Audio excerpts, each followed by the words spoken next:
अब आपको ले चलते हैं टेक्सटाइल कारोबारियों के पास। आखिर उनकी क्या उम्मीदें हैं? मुंबई के टेक्सटाइल कारोबारियों के साथ खास बातचीत की है हमारी संवाददाता एकता सूरी ने, सुनाते हैं आपको।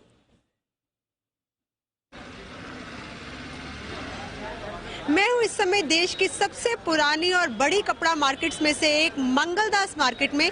ये मुंबई में स्थित है और यहाँ हम जानने के लिए आए हैं कि ट्रेडर्स हो, होलसेलर्स हो, इनकी बजट से इस बार क्या एक्सपेक्टेशंस हैं, टेक्सटाइल इंडस्ट्री की इस बार बजट से क्या उम्मीदें हैं।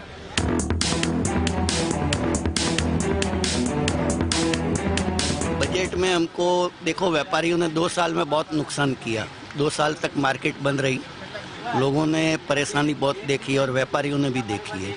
तो व्यापारियों को एक ही इच्छा है कि ये टाइम टैक्स में कुछ बेनिफिट देवे और कुछ राहत देवे, तो जिससे क्या है, व्यापारियों को जो पुराना नुकसान है वो कुछ उसको भरपाई होगी। 20 साल में हमने इतना मंदी कभी नहीं देखा है। लास्ट 2 महीने से टिकार मंदी है।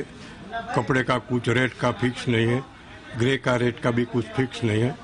तो अभी कैसे कभी ग्रे 5 रुपया बढ़ जाता है, कभी 10 रुपया कम हो जाता है, तो सब में तकलीफ है अभी। टेक्सटाइल में जितना ऐसे मैक्सिमम वो लोग सबको जॉब प्रोवाइड कर रहे हैं मैक्सिमम, तो वो हिसाब से जितनी रियायत दे सकते हैं उतनी देनी चाहिए। टेक्सटाइल में ऐसा है मैडम कि भाई जैसे न्यू कमर्स नहीं आ रहे हैं, जो ओल्ड है वही है, न्यू कमर्स कोई भी नहीं है। न्यू कमर्स है वो पढ़े लिखे हैं तो इस लाइन में आ ही नहीं रहे हैं, सब फ्यूचर में अच्छी कॉर्पोरेट में जॉब कर रहे हैं। कपड़ा बाजार में कोई नहीं आ रहा है, तो उसके लिए कुछ करना चाहिए कि जो न्यू कमर्स इनकमिंग हो गए। हम लोग ट्रेडर रिप्रेजेंट कर रहे हैं, टेंस एंड थाउजेंड्स ऑफ हमारे नंबर्स है। तो हमारा एक्सपेक्टेशन यही है कि जो हमारी सप्लाई चेन है वो विक्टिम थी कार्टेलाइजेशन की, रॉ मटेरियल की, उसमें हम लोग ने बहुत सफर किया लास्ट 1-8 साल से। और ये एक्सपेक्टेशन है कि जो हमारे फैक्ट्री सप्लाई चेन के जो हमारे पार्टनर्स है उसके कॉम्प्लायंसेस थोड़े स्ट्रीमलाइन होवे, थोड़ा हमारे लिए भी इजी होवे, उनके लिए भी इजी होवे।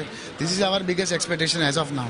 ईज ऑफ डूइंग बिजनेस की आप यहाँ पर बात करें और आपकी बहुत लेबर इंटेंसिव इंडस्ट्री है, तो उसकी अपस्किलिंग को लेकर या आपका कोई उसको लेकर कोई खास डिमांड, क्योंकि आप में से पहले कोई चाइना और बांग्लादेश की भी बात कर रहा था मेरे साथ। लेबर जो इंडिया में है वो ज़्यादा महंगा होने की वजह से एक्सपोर्ट के उसके ऊपर एक्सपोर्ट पे काफ़ी इम्पैक्ट आ रहा है और हम लोग पीछे पड़ रहे हैं बांग्लादेश और चाइना से।